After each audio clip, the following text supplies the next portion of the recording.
Okay, here we go. Stand by. 3, 2, 1. The thinking atheist. It's not a person. It's a symbol. An idea. The population of atheists in this country is going through the roof. Rejecting faith. Pursuing knowledge. Challenging the sacred. If I tell the truth, it's because I tell the truth. Not because I put my hand on a book and made a wish. And working together for a more rational world. Take the risk of thinking for yourself. Much more happiness, truth, beauty, and wisdom will come to you that way. Assume nothing. Question everything. And start thinking. This is the Thinking Atheist Podcast. Hosted by Seth Andrews.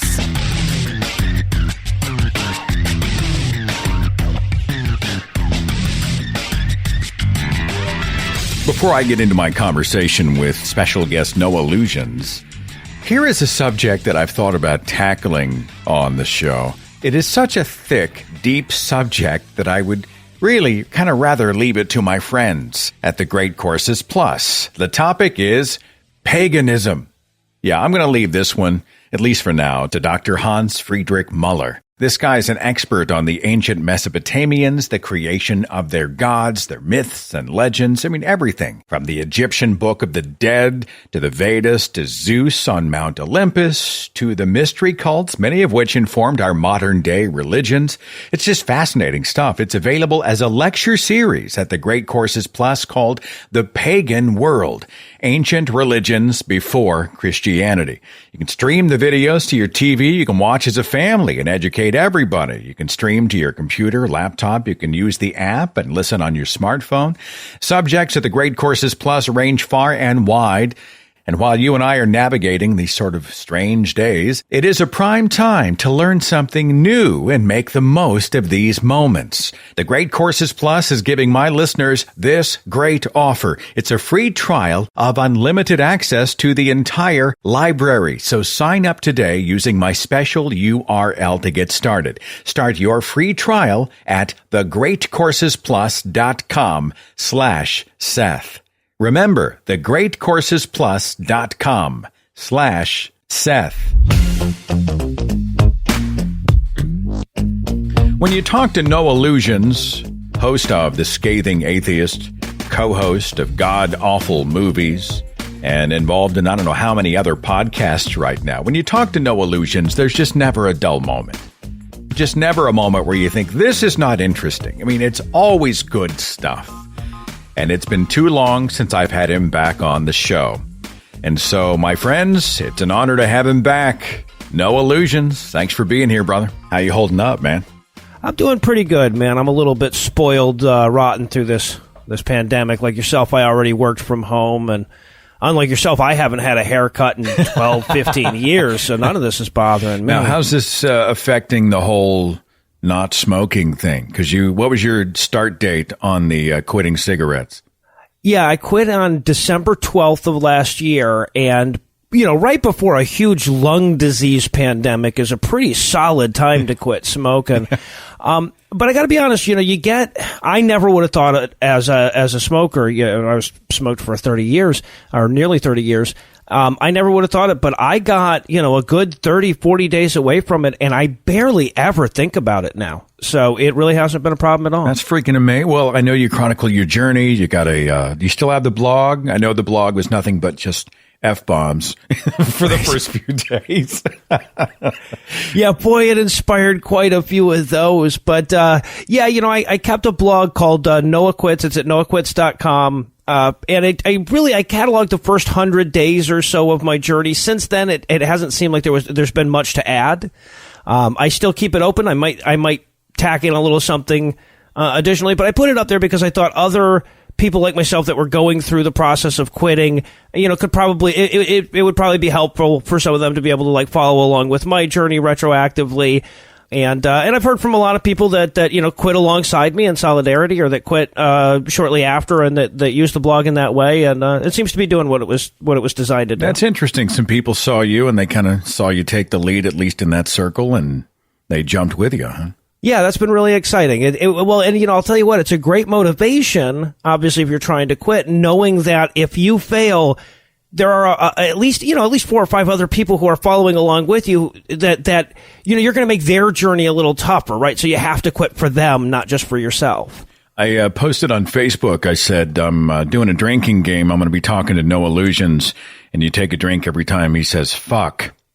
And people responded, are you trying to kill people? This is how you kill people. I just thought that was hysterical, So. That's good stuff. I saw that actually, and so I haven't said it yet. I was thinking, and at this point, I can actually, I could theoretically get out of this interview with you having said it more times than me, which would be pretty amazing. But fuckity fuck, I'm not going to let that happen. I'm a PG-13 usually kind of guy. I'm more of a surgical strike. Aren't you guys doing do you call it the Stay the Fuck at Home podcast, or what do you call that now? Yeah, so that's just it's a live stream we've been doing on YouTube every week since the lockdown started, or we don't have a national lockdown, of course. So since the first state lockdown started here, we've been every Saturday at 8 p.m. Eastern. We've been getting together, me, Eli, and Heath, my co-hosts, and we've been bringing guests on as well. And we've just spent a couple hours hanging out with our listeners, knowing that people's Saturday night plans changed quite a bit because of the coronavirus pandemic.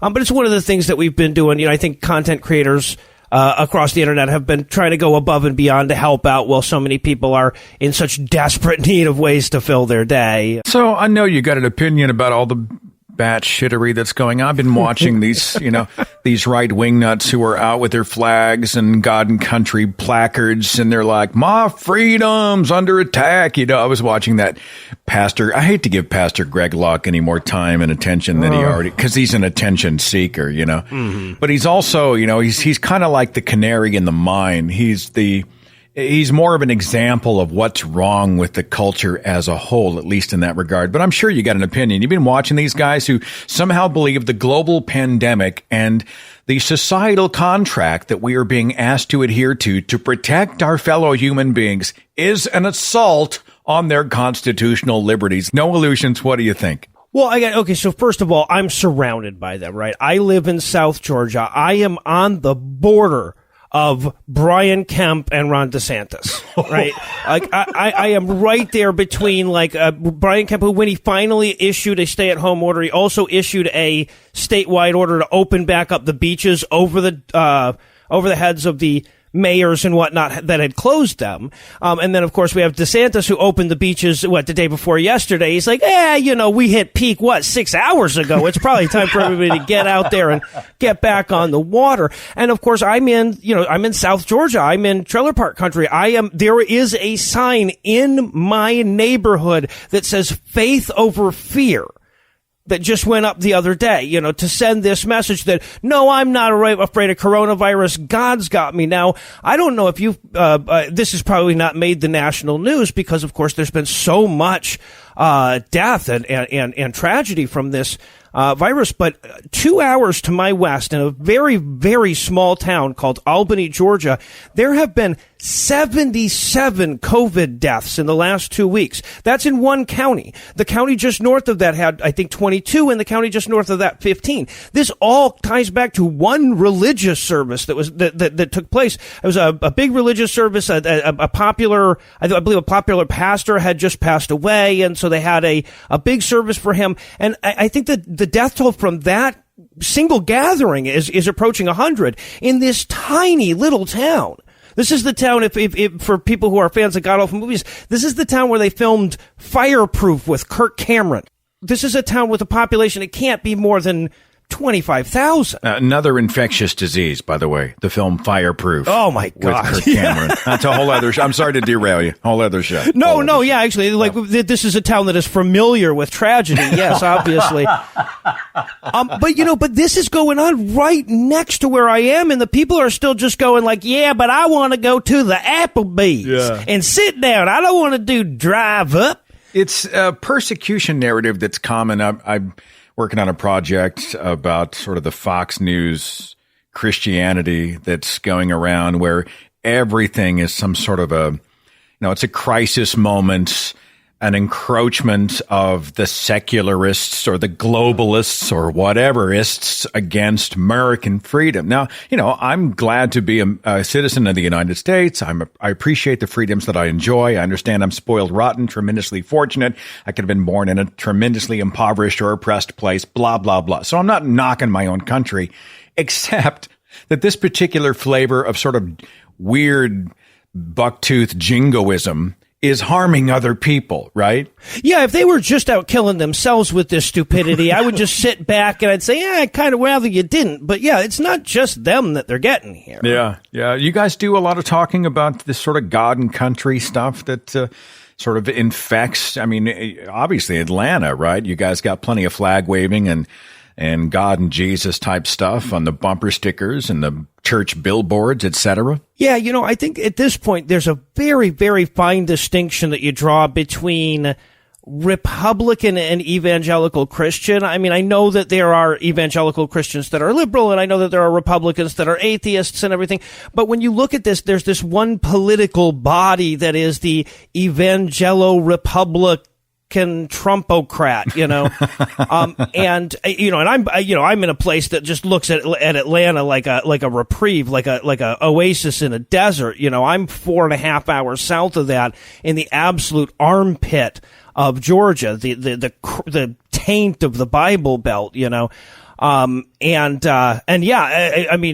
constantly surrounded by it, and it's all driven, like you said, by this bizarre persecution narrative where they seem to believe that somehow their government can invade its own country and the majority can somehow oppress itself. Like, the variables don't even add up, and somehow they buy into it. And it's so fun to listen to them talk. Of course, if I go to a barbecue or a get-together of any kind around here, I'm surrounded by it. And so I'll just start asking them questions like that. But why would the U.S. government invade Texas? It's already they're already there, right?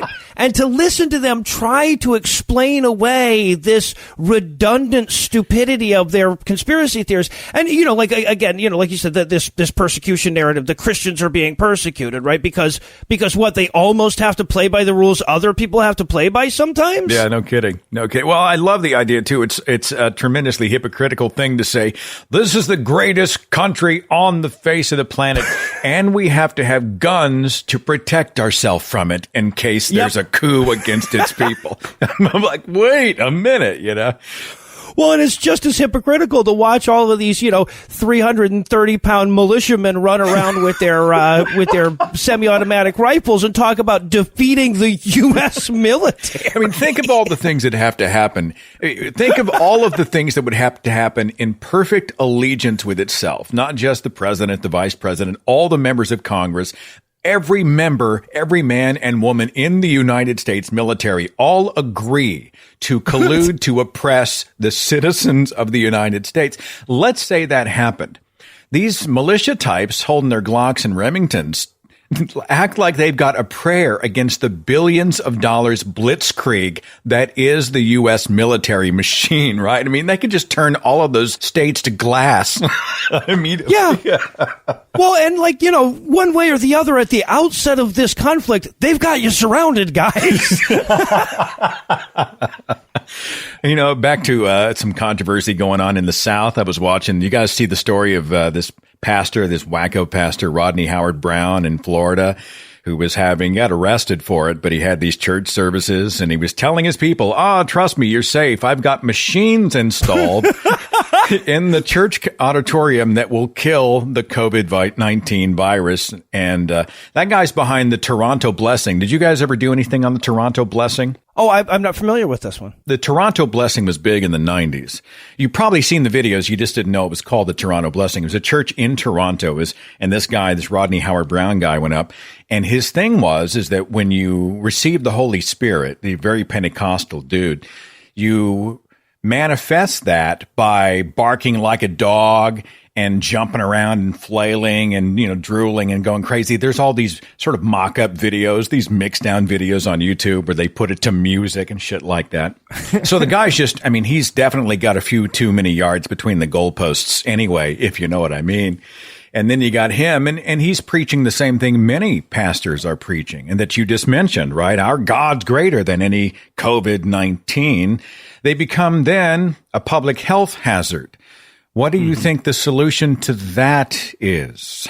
Yeah, well, that's the really tricky one, because the solution is to throw that guy in jail, right? Yeah. Now, that guy in particular, he was, they arrested him. They arrested him, released him on bail, 6 minutes later or whatever.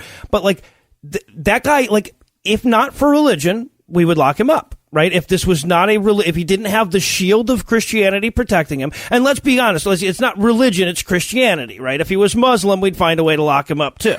Yeah. But Christianity has this exemption from law, this exemption from criticism that we, as a society, are unwilling to breach. And that's a perfect example, right? Because when the sheriff made the announcement that they were going to press criminal charges against him for repeatedly defying this state order, the police chief and the prosecutor that had decided to bring the charges had to surround themselves with other local religious leaders, right? And give a big speech about how we're not attacking him for his religious beliefs. This is a Christian in the South. Of fucking course you're not attacking him for his religious beliefs.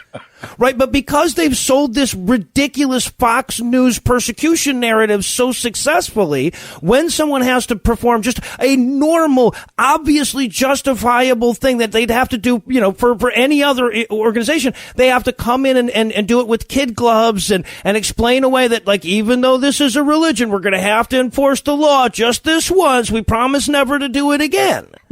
Right, and unless we're willing to face that as a nation, we just have to accept that this problem will continue to exist. We will not be able to solve things like national pandemics because we've decided to, that it's more important that we treat religion with all of these all these legal exemptions and logical exemptions. It's bad enough too. I mean, they operate under a different standard. Well, they're not supposed to, but they operate under a different standard as far as being tax-free. The 501c3, they don't have to be as transparent with their books. You get the parsonage exemptions and all that stuff that other 501c3 nonprofits don't get, and they get to play their religion card.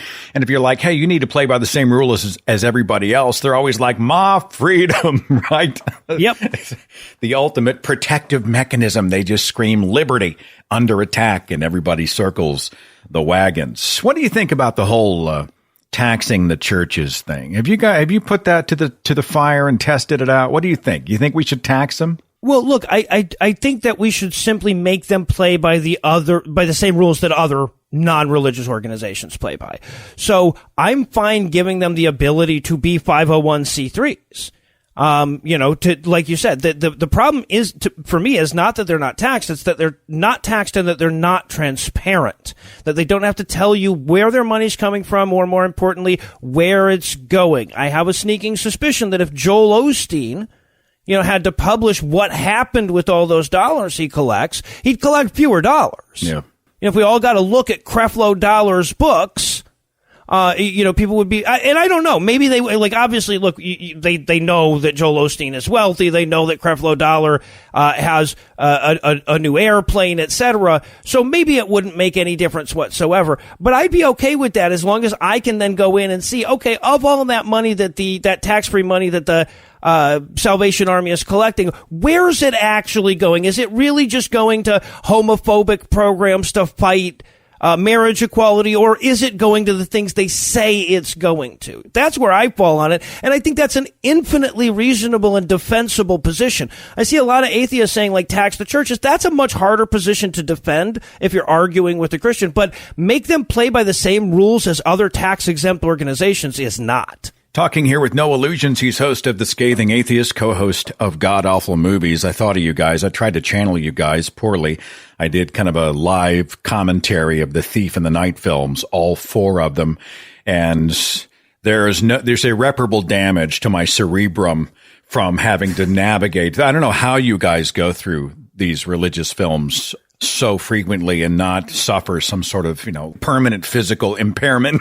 It's just terrible. Well, I will say if they were all as bad as that trilogy, I think we probably would. When they cart the 3-year-old out to the guillotine, I'm screaming at the monitor. Right? I'm screaming at the monitor.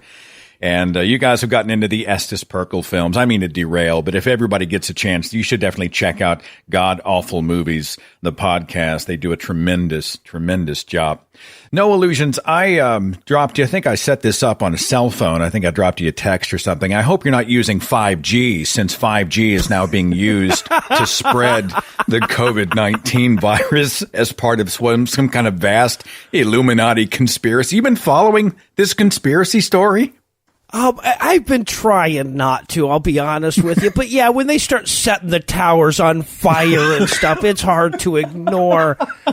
This is what I love so much about this is how little they seem to, I know nothing at all about cell phone technology, right? But I know enough to know that 5G doesn't mean that, they've added 25% more G, and now there's so much G that we all have to worry about it, right? They're doing the same thing it's 5th generation, guys. They're doing the same thing they were already doing. Yes, there are some more intense and shorter distance waves that are being produced, but these are. Orange is an electromagnetic wave, are we really worried about it's insane. And then we've got, luckily somewhere in the world, we've got somebody volunteering to be the crazy ones for a change other than America.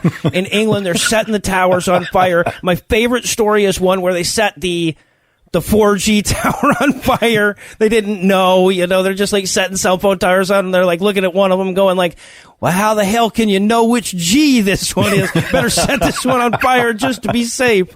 I love it. There's just nothing we can't get afraid of here. I don't think they're trolls. I posted it. It's a Facebook page called The Great Awakening, and they spell it with a Q, and they've got all these codes and stuff. And there was an actual post that I shared from April 18th. I won't read the whole thing, but this is just sort of a hint of what we're against with all these conspiracy nuts. For those of you tempted to tune in and watch the COVID-19 6-hour concert led by all the famous people / musicians, which will air tonight. This was, again, a few days ago. Just be aware, all these performers are part of the cabal and pedophiles. They participate in satanic worship and sacrifice, child and human sex trafficking, rape, and murder of kids. Now, they're talking about Lady Gaga and Elton John and John Legend and, Yeah, to be clear, they're not talking about the Catholic Church. They're talking about Celine Dion. I'm sorry. Well, their rationalizations are bizarre. They are bizarre. Satan feeds off this energy. It's a time of heavy spiritual warfare. They're pushing the masses to go global citizen. Now, this is the group that's afraid of the one world government, which is a precursor to the Antichrist, blah, blah, blah. Keep 6 feet away, they say. Well, there's a 6 they're worried about. Oh, God. The Netflix pandemic documentary has 6 episodes. According to the WHO definition, phase 6 is a pandemic. The word corona has 6 letters. The NPR says the World Health Organization sets 6 conditions for ending a coronavirus lockdown, and the musical hour with all the special celebrity guests is exactly 6 hours long. And so they've lined up all these 6s and decided, holy shit, this is the end times, man. This is 3 apocalypses. That's 9 6s. No, I mean, they look legit. I mean, this is such a crazy world that when you and I see something like that, we're not like, oh, come on, they're a Poe. Oh, no, come on, it's satire. Our first instinct is to be like, holy shit, the gene pool needs chlorine, right? When you remove the and then, right, then anything can mean anything, right? So they list all of these 6s, and we're supposed to sit back there and going, oh, but if there's somebody going, and... right? If you imagine this person is standing there telling you all these 6s are, that all these 6s are popping up out of the information or whatever, and you just ask them, and what do they, but there's nobody doing that in that universe. I've walked among them. You lived among them for a long time, right? That's a rude question. right? Like the entire part where you're supposed to like figure out what, you know, we know the final phase is profit, but what's the step between microwave everybody's brains with 5G and satanic music and profit? I want to know why they're so upset about the end of the world. This is what they're looking forward. The sooner the end times get here, the sooner they get to go to the gravy train in the sky and have happy, happy, joy feelings with beautiful colors and art and music and mansions and streets of gold and all that stuff. I'm amazed at the people who are desperate for the book of Revelation to come to pass. At the same time, they continue to warn us about the signs of the book of Revelation coming to pass. Well, you know, it's funny. We see that dichotomy constantly on God Awful Movies because we watch these movies that are supposed to take place in the apocalypse. And it's always like the good guys are always banding together to fight against the Antichrist, but they always lose because this is supposed to happen, right? So that, like the denouement, every one of these movies is where they realize, oh, we're supposed to let the Antichrist win, right? You mentioned Fox News. I have a book coming out about the whole Fox News Christian culture.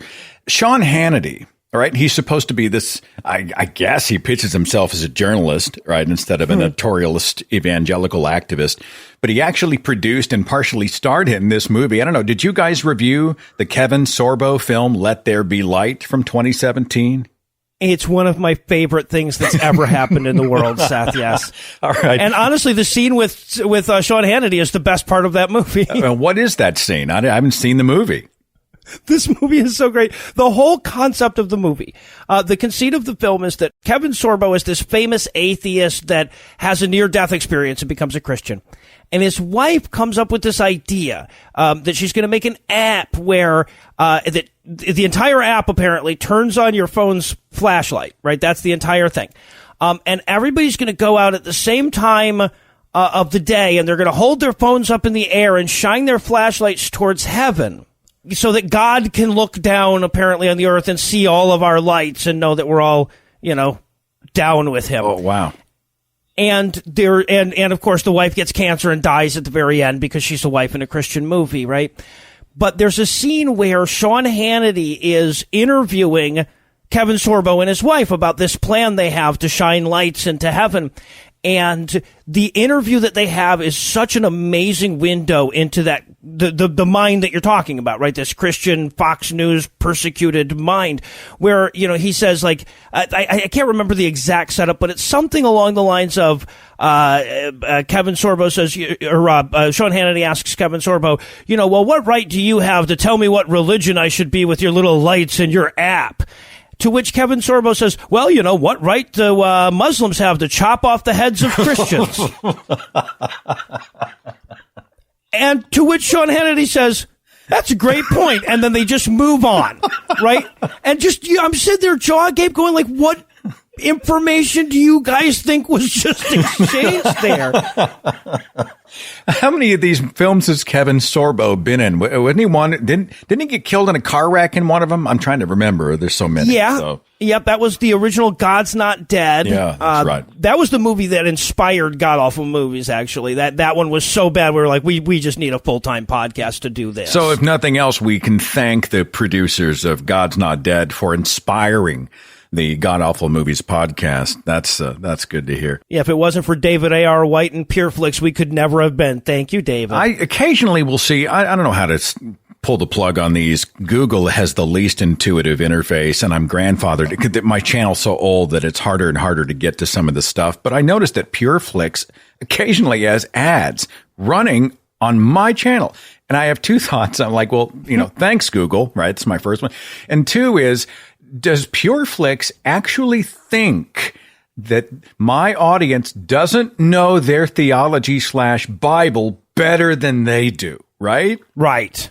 I mean, do you ever have that sort of weird crossing of the streams when they appear on your radar? Yeah. Well, you know, so yeah. And I used to not worry about it. My thought on it used to be, yeah, I'll happily take their money. Right? Like nobody who's listening to God Awful Movies is going to see the PureFlix ad before our YouTube thing and say, oh, I'll sign up for their server. Actually, they might, because we do a lot of the movies that are on PureFlix. But they're not going to become Christians because they saw this advertisement. So I used to have this feeling that that's fine. I'll take their money. But in retrospect, I started to rethink this. So in 2016, we have another show that we do called The Skeptic Rat, which is a political show. And some listeners chimed in to let us know while that was running that they were putting Donald Trump ads at the beginning of our show. And I reached out to the audience. I says, hey, I can understand, I wouldn't want to listen to a Donald Trump ad before a podcast that I listen to. If you guys want us to, to block these ads, we can. But if it's all the same to you guys, we'd rather keep taking his money. We'd rather that he threw away his money advertising to our audience than he spent that money somewhere more effectively. And the audience more or less agreed, and most of them chimed in to say, yeah, by all means, run the ads. And then he won, and it felt really bad, right? If he was just going to lose the election like he was supposed to, and we just got a couple of dollars of his money along the way, it wouldn't have felt so bad. But the fact that he won, now I feel dirty for having taken that money, Yeah, I feel you. You brought up politics. Can we talk politics? Can we talk politics? Hard not to these days. Hang on. I'm going to take a break. When I come back, I'm just going to get him started. I'm just going to say the word politics. I'm just going to let Noah Lugeons just spin off into wherever he plans to go. And whatever happens, it won't be boring. I'll do it right after this.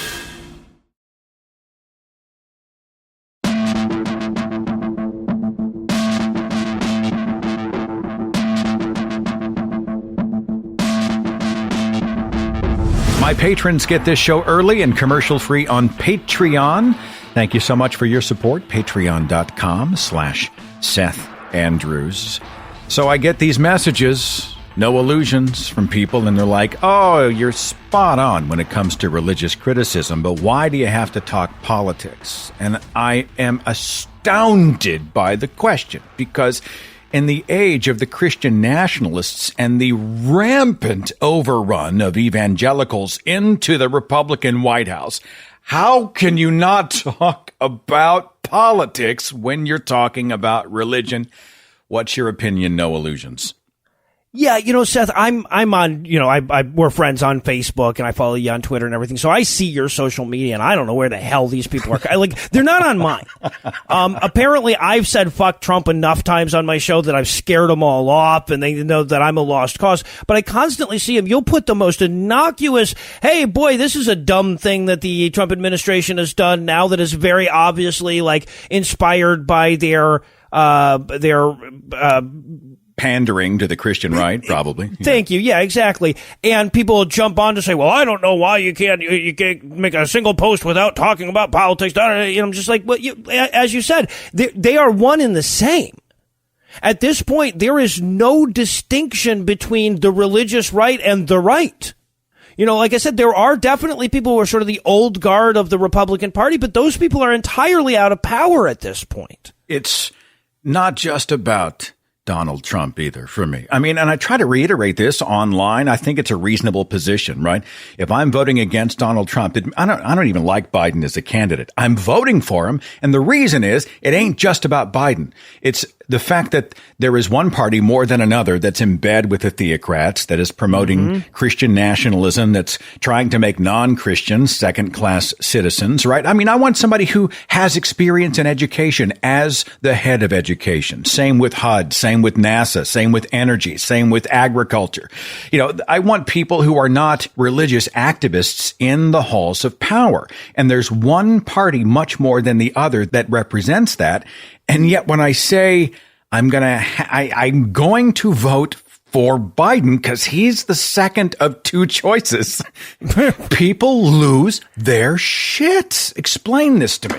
I would love to, Seth, but yeah, it defies explanation. Now, I don't get that from the right. I get it from the left, right? I get all these people saying, no, he's not far enough left. And I'm just like, it's him or fucking Trump. Yeah. Which is farther left? People, this is a simple question. Do you look? I heard someone say that Trump is like a black light. Trump's a symptom, right? The problem is the culture that empowered him. Do you have a thought on that? Is he a sort of an echo of a more troubling noise? I think so. He brings his unique idiosyncrasies to that issue, but somebody was certainly going to arise and be that guy. Consider that come on, as loath as we are to claim him, Donald Trump is a fucking atheist. Yeah. Right. This guy is not religious. He might not be an atheist in the sense that he's like really given it thought and decided that God doesn't exist, but he certainly lives his life day to day as though there is no God. He doesn't care at all about religion. They have their little prayer meetings at the White House. He doesn't attend them. He can't cite 2 Corinthians correctly. He doesn't go to church.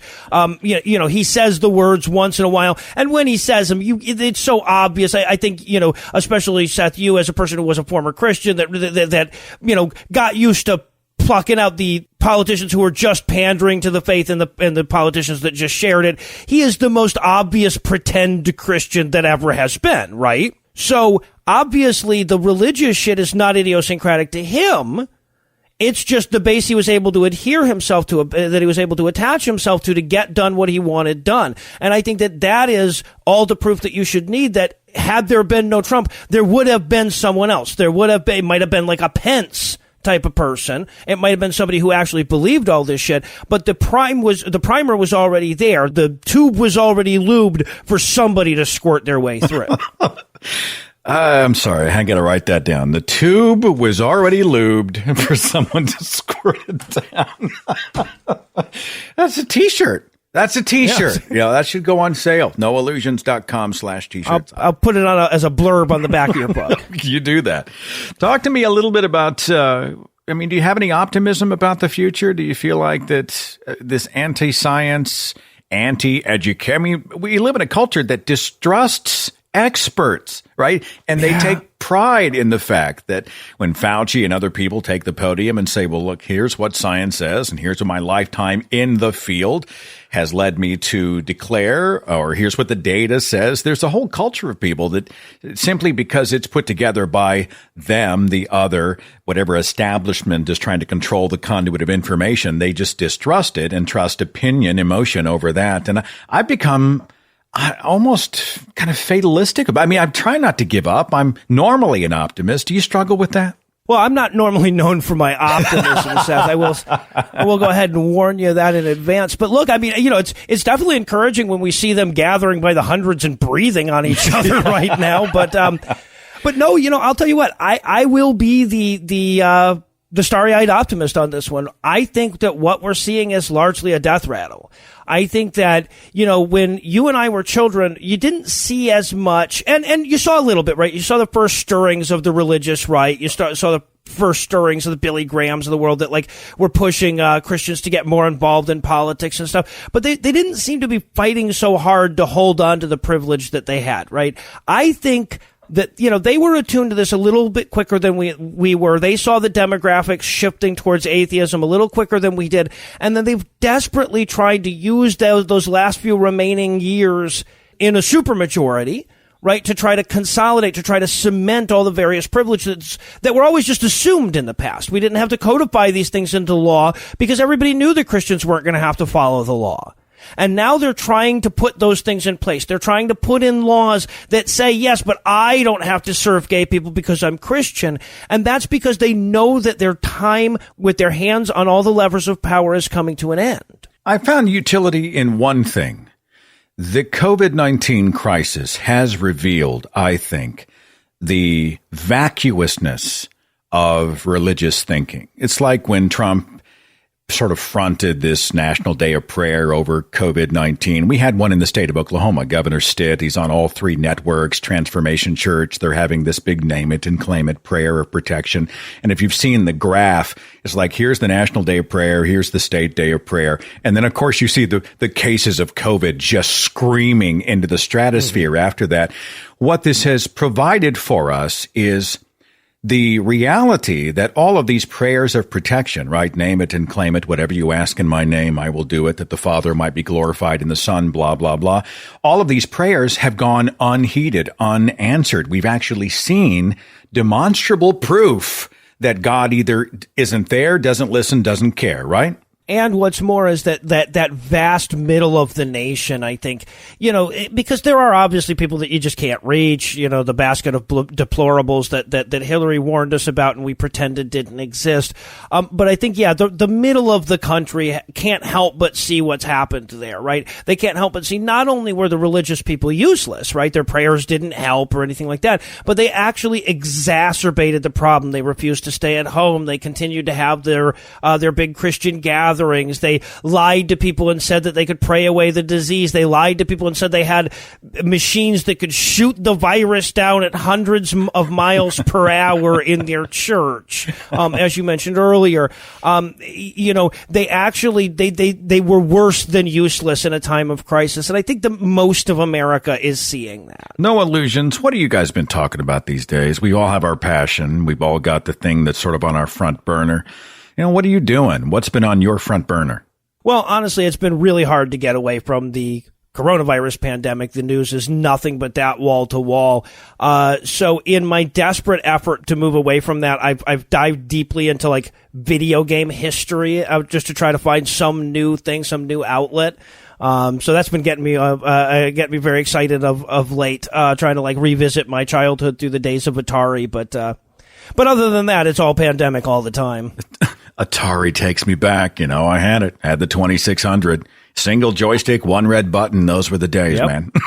Those were the days. I have an Atari emulator 112 feet from me right now, and got some pretty good games. It's funny. It used to be, I think the old Nintendo NES was this big thing, and now I think you can buy an NES emulator that fits in the palm of your hand and all kind of crazy shit like that. It's got 150 games with it, that are already pre-programmed into it. Legend of Zelda and Metroid and all those classics. I've gotten into gaming a little bit. The problem is I have the reflexes of a three-toed sloth. I can't really play. All right, so I'll tell you what. This is where your gaming needs to go. You need to get yourself an Oculus Quest, and you need to throw down videos like let us watch you try to manipulate and work your way through a 3-dimensional virtual world. I got one for Christmas. My wife got one, and I'm 43 years old, Seth. I'm too fucking old to do this stuff, right? But I've got these games where I'm sword fighting ninjas and dodging bullets in slow motion, a la Neo in the Matrix and whatnot. And watching you work yourself through a few of those, I'll tell you what, I would sure spend an afternoon doing that. So you mentioned the Matrix. They're making a 4th. Keanu Reeves to be back for more. I think Carrie-Anne Moss. Do you have any thoughts on that? I know occasionally you guys review non-religious films just to mix it up. Yeah, well, so every month for our patrons, we'll review a terrible secular movie, and we have done the third Matrix movie in that vein. I have to feel like, look, as a creative person, I have to feel like the directors, the Wachowskis, have spent the last however long, how long has it been? It's been 15, 18 years. Yeah, almost 20 years, yeah. Okay, yeah, so they probably spent that entire time going, boy, did we shit the bed on that. I would love another try at finishing that. Because my understanding is that originally they wanted to just do one sequel, and the studio was like, no, damn it, it's got to be a trilogy. Why would we not make 3 movies worth of money? And they didn't really have ideas. So I bet they've been kind of desperate to apologize for it, rewrite the ending of that for a while, and hopefully they've come up with something good, because the first movie was phenomenal. It's one of the greatest sci-fi movies of all time. The second one is shat upon unnecessarily. It was actually a very, very good film, a very good follow-up to the first one that was utterly ruined by how bad the third one was. Really? The big thing, because I wasn't a fan of Reloaded. And it mostly when the architect was speaking, there's just drool coming out of my. I'm like, what the hell is he talking about the whole time? So. Yeah, that character was definitely a mistake. I thought the revelation he was making there was very, very interesting, though. I thought it was a really good, from a philosophical perspective, it was a really good direction to take the series from that point. That the whole discussion of free will, I thought was super interesting. But that being said, that character was obviously a mistake, and the way that reveal was done was absolutely ridiculous. But if you think about the classic scenes there, the fight on the freeway, that they have in that is as good as any of the action sequences from the first one. The big fight where there's the weapons all hanging on the walls and everything. Like, the action sequences absolutely, I thought, lived up to the first movie. The beginning is a little slow and dull. and the ending is a little ridiculous. But I think ultimately for a second movie in a trilogy, if you slap a good one on the end of it, we would have been fine with that second movie. Yeah, I love talking movies, but I'm just asking you about another one. Like James Bond got 007 got delayed because of COVID. Daniel Craig has ruined all other Bonds for me. Do you have an opinion? James Bond 007, Daniel Craig, what do you think? Oh, I love him. I absolutely love him as Bond. They only did one good movie with him so far, right? That for the Casino Royale was phenomenal. Although I thought that drug on a little bit, but he's so good in the role. Now, of course, there was some talk for a while there about Idris Elba taking over as James Bond, and I could see that. I could get behind that. Yeah, he's a badass. I thought Skyfall was quite good. Quantum of Solace was terrible. Spectre was terrible. Spectre was one of those films that should have been like the mecca of James Bond movies, right? Right. The holy grail of James Bond. And I remember sitting in the theater and I'm like, it's never a good thing when you're looking at your watch 25 minutes into a James Bond movie. No kidding. Yeah, Skyfall was good. I have a sneaking suspicion. I haven't read this anywhere, but if you watch that movie again with this in mind, it seems like Sean Connery was meant to be a cameo in that movie. That was supposed to be the old butler that he ran into at the end of it. Was supposed to be Sean Connery. And if you watch it, that again, with that in mind, it makes so damn much sense. And then it kind of breaks your heart because it would have been so awesome if it had been. I got to go back and look at it again. That's weird. All right. On the vein of movies, since we're talking, anything you're looking forward to? I mean, whether it's delayed or not, anything coming up and you're like, damn, I really want to be there. Well, honestly, just getting out of the damn house would be nice at this point. I was really looking forward to the Black Widow movie. We were right around the corner from it. I've been waiting, 4 or 5 years for Marvel to finally do a movie with a female lead. They did Captain Marvel, but that was the one that we had been promised for so long. And it looked really good from the preview. So I was really looking forward to that. I was looking forward to getting, diving back into the MCU. I've had fun with almost all of those movies. Do you divide into that DC or Marvel thing, or is it just, it is what it is, whatever? I think that, that I'm not enough of a comic book fan to really dive in on that debate, but I will say that the DC movies have been pretty awful universally. That was Superman. Yeah, the Wonder Woman Steel one was good, but it was everything else they've done has just been awful. Shazam was fun. I like Shazam. I guess that's not officially part of the canon of the DCU. Oh, Wonder Woman was fantastic. That's a great exception to the rule. But that was the good one. Man of Steel, when they're fighting in the city, they're tearing their own city to absolute shreds. And as I think Eli said during a podcast we'd done together, like, why did no one look at these two guys and go, hey, why don't you guys just have this out in a field somewhere? Right. Instead of tearing the whole city to splinters. You guys have your little mano a mano somewhere where you're not going to kill thousands upon thousands of innocent civilians. The ocean. How about the ocean, guys? There's an ocean right there. All right. Where can people find you and your work? I want to make sure they got a point of contact. Where do they go to find No Illusions and the projects you're involved in?